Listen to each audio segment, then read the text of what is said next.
ഇന്ന് പൂളക്കിഴങ്ങ് മുരിങ്ങയിലയും കൂടി ഒരു കറി വെച്ചതാട്ടോ. കറിയല്ല, വല്ലാണ്ട് കറിയില്ലാതെ കട്ടാക്കിയിട്ട് വെച്ചതാട്ടോ. ഇതാ പൂളക്കിഴങ്ങ് നുറുക്കി അടുപ്പത്ത് വെച്ചു. അതിലേക്ക് വേണ്ട സാധനങ്ങളാണത്.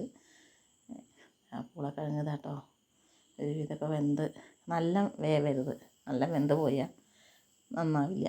അപ്പോൾ വല്ലാതെ കൊഴുപ്പ് കൂടുള്ളൂ. നല്ല വേവാൻ പാടില്ല. അപ്പോൾ കുറച്ചൊക്കെ വെന്തിട്ടുണ്ട്. അങ്ങനെ അതിലേക്ക് മുരിങ്ങയില ഇട്ട് കൊടുക്കുക കേട്ടോ. മുരിങ്ങയിലയും വല്ലാതെ വേവരുത് കേട്ടോ. കുറച്ച് വേവേ പാടുള്ളൂ. വല്ലാണ്ട് വെന്താൽ കഴിക്കുള്ളൂ. അപ്പോൾ കുറച്ച് വേവിൽ മുരിങ്ങയിലയും വേവിച്ചെടുത്തിട്ടുണ്ട് കേട്ടോ.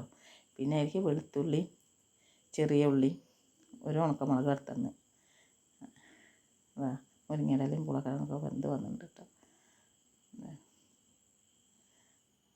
അപ്പോൾ അതിലേക്ക്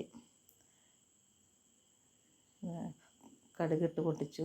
അതിലേക്ക് ചെറിയ ഉള്ളി, ഉണക്കമുളക്, വെളുത്തുള്ളി ഇട്ട് മൂപ്പിച്ചു. ഒരു ഉണക്കമുളക് എടുത്തിട്ടുള്ളൂ കേട്ടോ. കുട്ടികൾക്ക് എരിയുള്ളൂ, കുട്ടികളൊന്നും കഴിക്കില്ല അല്ലെങ്കിൽ. അപ്പോൾ അത് എടുത്ത് മൂപ്പിച്ചു.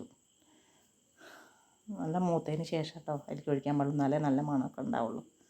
നല്ല മൂത്തതിന് ശേഷം എന്താ അതിലേക്ക് ഒഴിച്ച് കൊടുത്തു കേട്ടോ. പൂളക്കിഴങ്ങ് മുരിങ്ങയിലയും കൂടി അതിലേക്ക് ഒഴിച്ച് കൊടുത്തു. അപ്പോൾ അത്രയുള്ളൂ കേട്ടോ ഇന്നത്തെ വീഡിയോ.